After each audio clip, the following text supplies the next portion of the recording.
Nnamdi Kanu's detention, a divine breakthrough.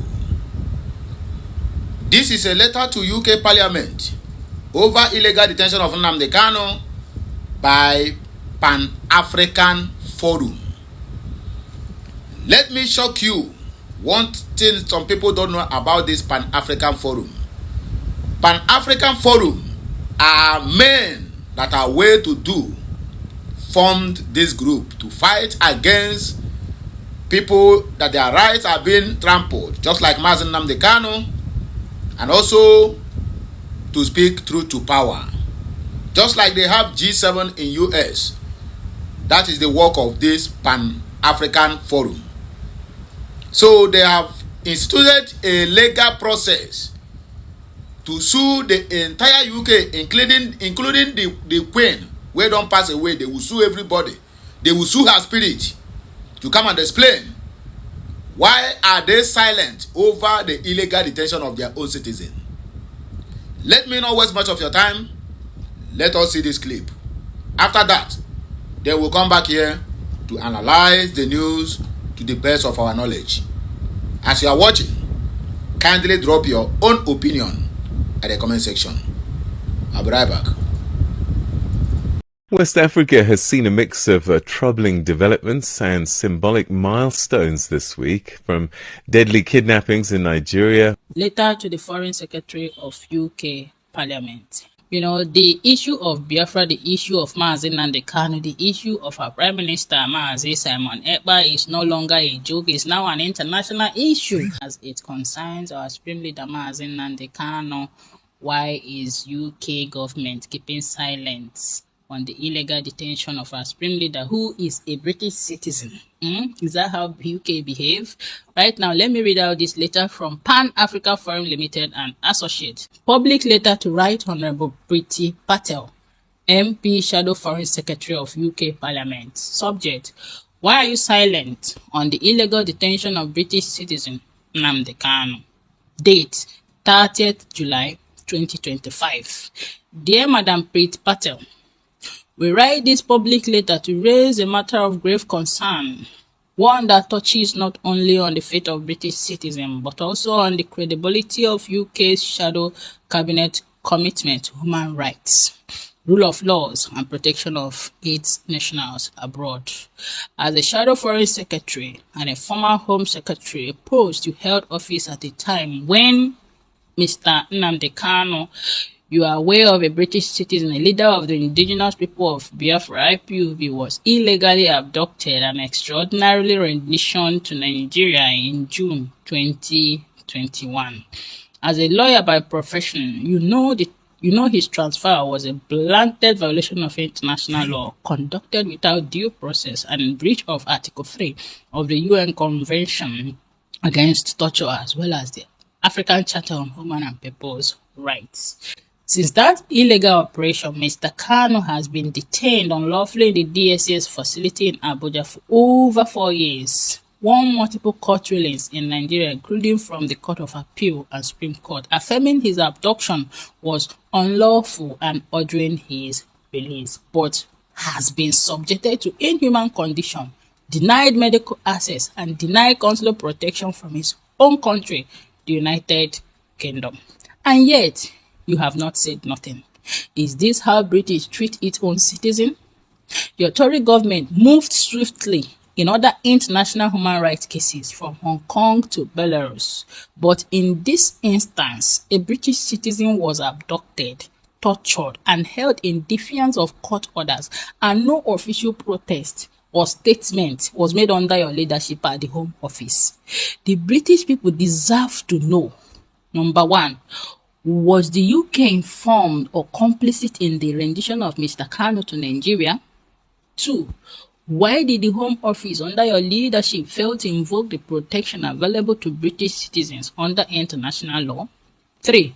Will you now, in your capacity as an MP, a shadow foreign secretary and former Home Secretary, demand Mr. Kanu's immediate release and repatriation? Silence in the face of injustice is complicity. Madam Patel, your silence and that of the shadow British government headed by Kemi Bad Enoch Nigeria by origin sent a dangerous message that some British citizens are less worthy of protection than others. That citizenship can be ignored for political expedience. That the rule of law only matters when it is convenient. This is unacceptable. We call on you to issue a formal public statement on Mr. Kanu's detention. We demand the Nigeria government comply with its own court ruling and release him.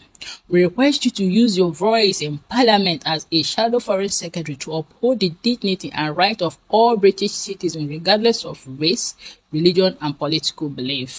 History will judge those who stood for justice and those who turned away in silence. Sincerely, Pan-African Forum, Limited and Associate. Yes, guys, this letter speaks volume. You all know that our Supreme Leader Nnamdi Kanu has been detained since over how many years now in DSS dungeon.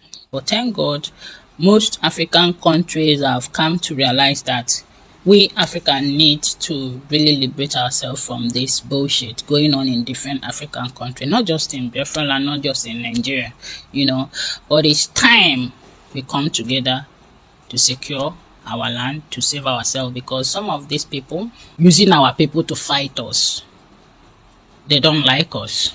That is just the typical truth. But let me not say much. Now, listening to this conversation in this video is Dr. David Matanga. Like, he said a lot of things about Biafra, about different countries in Africa, what Nigeria is doing, the killings in Nigeria, the kidnapping, so many atrocities. Just listen to this video and kindly share this video and leave your opinion in the comment section, please. West Africa has seen a mix of troubling developments and symbolic milestones this week, from deadly kidnappings in Nigeria, fresh protests in Togo, to Senegal's probe into political violence. And meanwhile, Ghana is expanding its global ties. Liberia marked 178 years of independence, and US singer Ciara received Benin citizenship. Well, to help us unpack these stories, we're now joined by political analyst and conflict resolution expert, Dr. David Matanga. Always good to talk to you. Very good morning to you, Dr. Matanga. Good morning, Peter Ndoro. Good morning, the rest of Africa. The lines today have not been very good, but we shall try. Amen. Let's start in Nigeria now. Nigeria continues to grapple with rampant kidnappings and the killing of 35 hostages even after ransom was paid suggests a really worrying shift. What does this say about the state's ability to provide security and also the behavior of those that are doing the kidnapping, killing people even after ransoms paid? Peter Ndoro, earlier on in your programs, I told you there is no state called Nigeria, or I told one of your presenters around there that there was no state called Nigeria.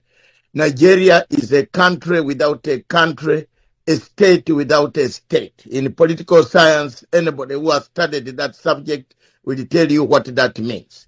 It means the rule of law has collapsed, governance is not there, it is a state governed by terrorism, banditry, hostage-taking, kidnap, money laundering, and many other activities.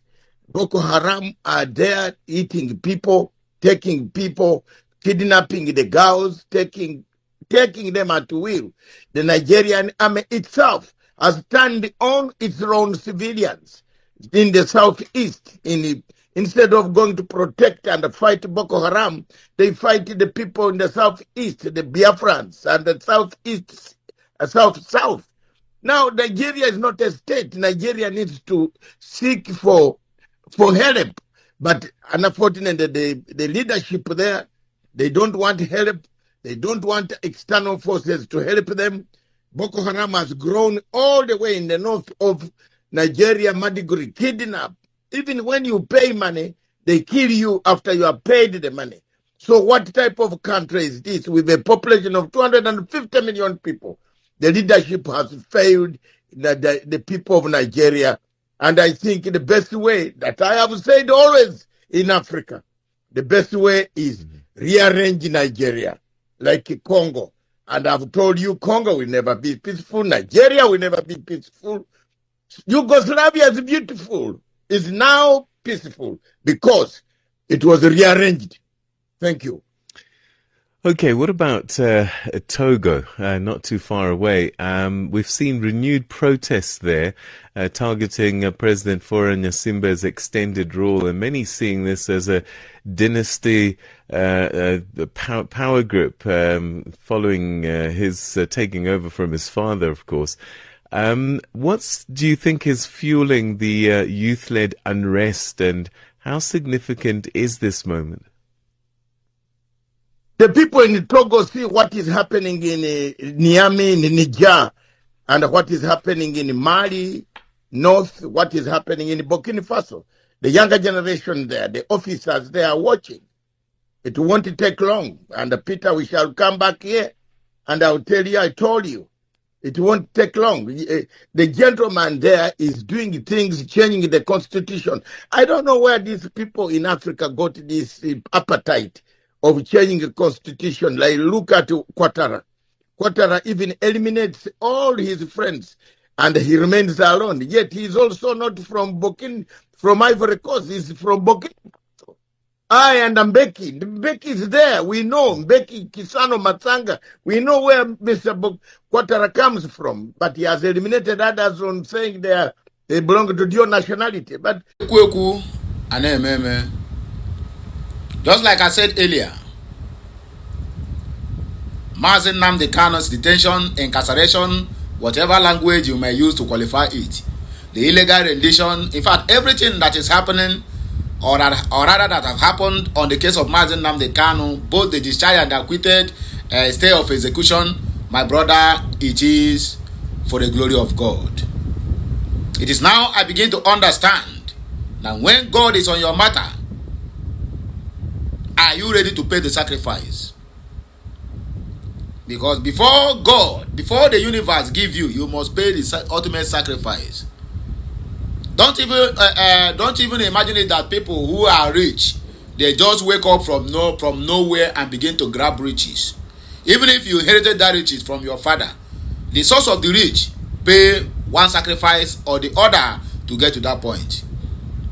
Some people, when you talk about sacrifice now, what will come to your mind now is that he do ritual, he buy somebody, he cut somebody's skull, like this, like that. My brother, that is not the sacrifice. To go out there on your daily basis just to get your 3 square mile a day, you have a sacrifice. What is that sacrifice? To go out there, work with your time, your power, your energy, your strength, and then you get your 3 square mile. That is the price you pay. When you want to go out from that level of 3 square mile, there is also another heavy price to pay, which is get yourself invested, acquainted with people who have what it takes to take you to the next level of your life.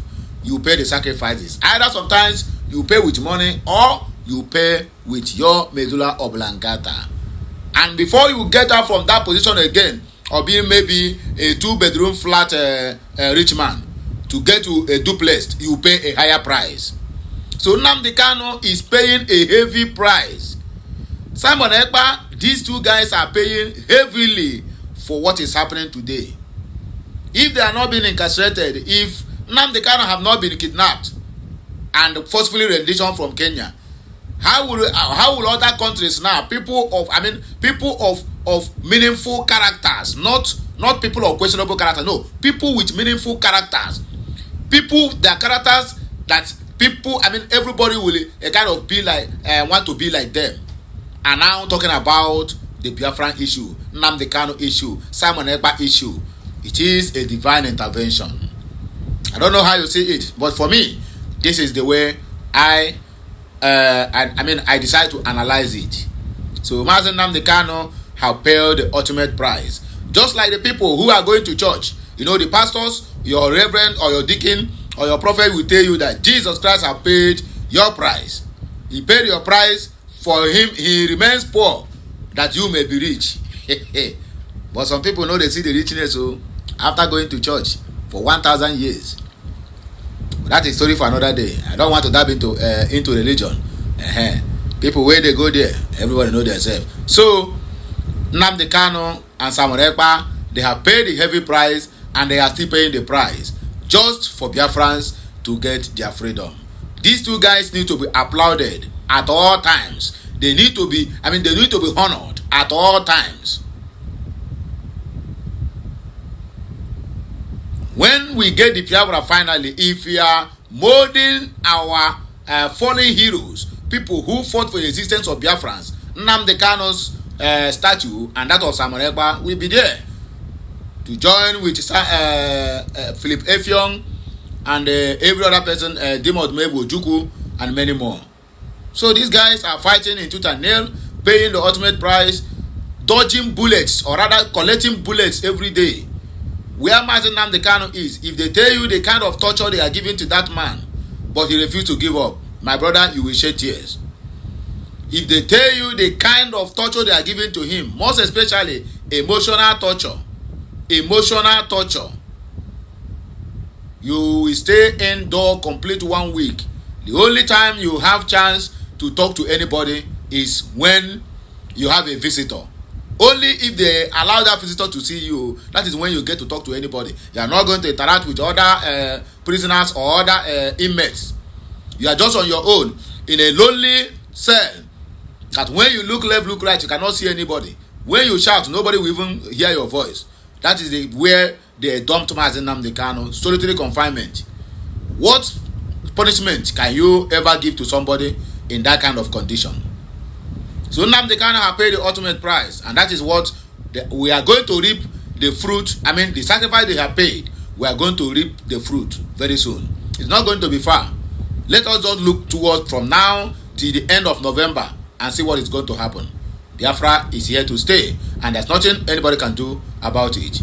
So, with this few points of mine, I'm sure I'm able to convince you, but not to confuse you, that Biafra have won the fight against the zoo. Now, UK, it is either you people do the needful or you go down. Pan-Africans forum don't come out now, don't begin the question on the credibility of a country who cannot defend their own citizen. Even if you cannot defend, even if you cannot free him, at least come out as other countries are condemning the way and the manner which he was being abducted and brought back to Nigeria. At least come out and issue a press statement and condemn it. Then leave other things for other countries and Biafrans to take over from there. But you remain silent. That means you people are complicit in that abduction. But time will tell. The process has begun. Let's see who laughs at last. Yes, because they say he who laughs last, nine laugh best. So let us continue from there. Few comments and then we round up with this show. Just few comments, please, and then we round up. According to this, our brother, I said, Christopher Obuka said, the letter to me is a hypocritical, belated effort. Britain is evil, partner in the crime they support kidnapping. Ezinwa Arisa said, in fact, UK knows the truth, but they channel everything and hide in order forcing Igbos to remain in that Nigerians suffering. Olawale Timothy said, Nikki, you are executing your own task perfectly. Thanks for getting us updated. Hilary Nabife say, good God, thank you so much for these people. Holy, holy, holy, Nnamdi Kanu is another savior. James Atwegu, who UK citizens help? Nobody, my people. Okay, last but not the least, Eteba said the United Kingdom's parliamentary and criminal silence over the arrest of Mazi Nnamdi Kanu for years now shows that United Kingdom government is an accomplice to this criminal act. Mazi Nnamdi Kanu is British citizens, and that is all we know. Anyway, my wonderful people, now here we go take back break and I go have a voice again when we come back. Just like, share, comment, and make sure you keep subscribing for more interesting videos coming your way. I'll be right back. As you're watching, kindly drop your opinion at the comment section of this video. Okay, Messiano.